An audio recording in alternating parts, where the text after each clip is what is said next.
Hey guys, I know what a lot of you guys want from me right now is answers, and I want nothing more than to give them to you. So hopefully I can answer every question that you have about what happened on Monday night. About a week and a half before the Met Gala, I was contacted by E to see if I had any interest in being a pre-Met Gala host. There are usually 3 hotels that celebrities leave from to go to the Met Gala. The Met is one of the most exclusive events in all of fashion.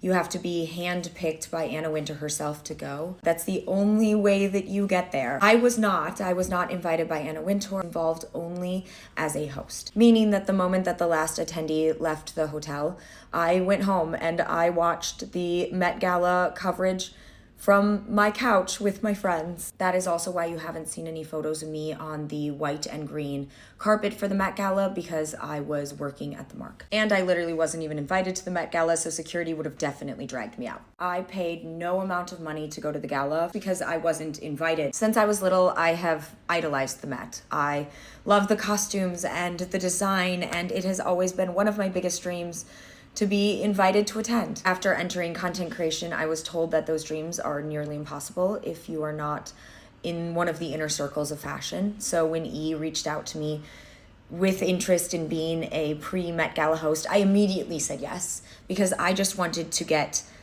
even remotely close to it. Just as I was allowed to get to the Met Gala, people that you saw behind me in my videos were people that were lined up outside the Mark to do the exact same thing as me, which was get content with celebrities as they departed for the Met. The dress that I wore was made by hand by a friend. Mark is one of my nearest and dearest friends. I met him back when I was modeling and we just stayed friends. So then when all of this red carpet stuff started happening for me, I reached out to him and he started to help me and make dresses for me by hand out of literally the kindness of his own heart. I have never paid him a cent. He has never paid me. We just work on the dresses together because we find it to be really fun. Every single dress I've worn on a carpet this year has all been made by hand by Mark. I have not paid anyone anything. I haven't bought dresses. I haven't paid designers.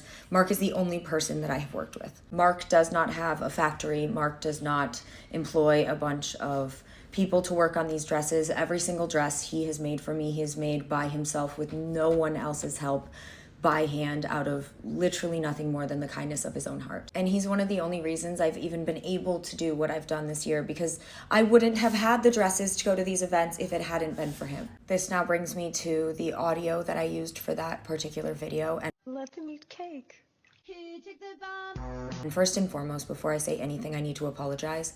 I am so sorry that I chose a sound that you guys could ever possibly feel was malicious in nature. If I had thought for even 1 second that the sound would be received that way, I never, ever would have used it. When I film my TikToks, I love to use trending audios and sounds that people are currently using, and this was one of them. The sound has been used in over 110,000 TikTok videos.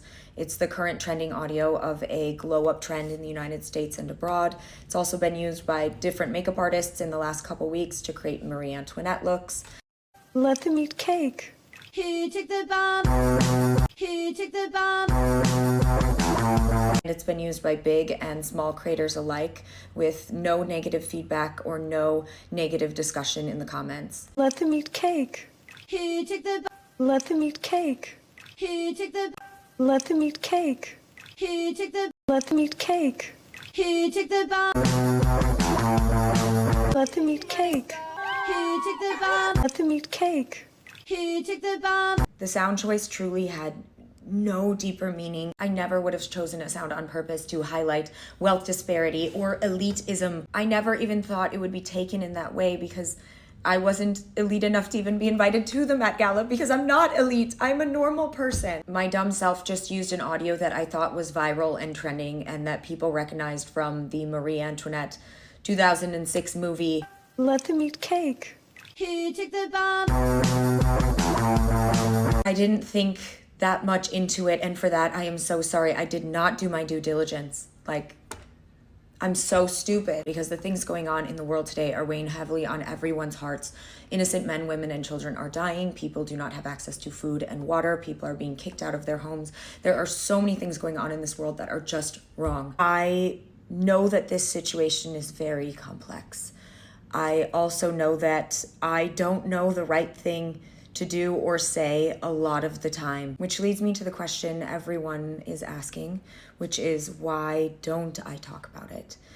And it's simply because I am not informed enough to talk about it in a meaningful and educational way. I do not have the background knowledge to educate or discuss in a meaningful way. I grew on social media as a comedy creator, and I love comedy. I love making videos, and that's how I gained my platform. But that doesn't mean that the second I started gaining followers on the platform that I automatically knew the right thing to say when it came to world affairs or wars or disputes or death or destruction or crisis. I still am just that same girl who wanted to post her first comedy video a year and a half ago on TikTok. But I do know that as somebody with a big platform, it is my responsibility to always try to be a positive voice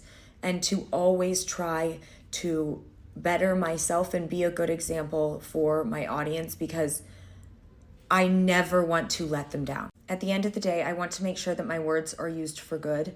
And when I don't think that I'm informed enough on a situation, I try not to comment until I am confident that I am actually informed and the things that I'm saying are true. If the pandemic taught me one thing, it was that sometimes celebrities and creators need to sit down and be quiet so that other people's voices can be magnified. The people that are actually well educated and informed on the situation, they're the ones who should be speaking about it. Just because somebody has a following doesn't mean they're necessarily the right person to speak on the issue, especially if they are ill-informed or uninformed on that issue. I do all of this on my own. I don't have a fancy team that selects my sounds or edits my videos or posts my videos or writes the caption. I don't have an editor. I post everything myself. Everything that you see was probably filmed by either me or my boyfriend, edited by me, and then posted by me. And sometimes I am dumb and sometimes I mess up. Sometimes I don't correctly anticipate how people will react or feel to something, and for that I am truly so sorry. It breaks my heart that a video that I posted has added to any of this. It breaks my heart that a video that I posted has made anyone feel less seen or less heard. So again, from the bottom of my heart, I am so sorry.